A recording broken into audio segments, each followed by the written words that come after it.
Ganun na itlana Bora na lakata Liyama ka min kalsanlo Hinlong na arum po Mga ito Siyan saber Kata ni chat na le malsom na Chiang thân ka don hiani Nang phaklau hian ka moy silaw mo Nang mga isuan zeli Nitin hiyan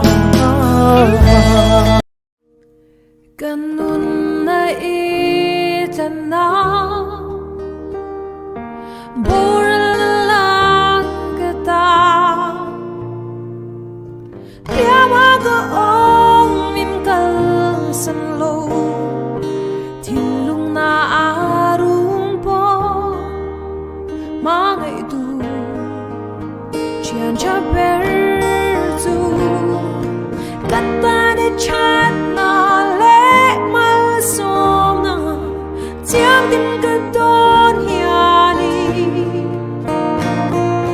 Nang phaklau hian ka moy silaw mo Nang mga iswal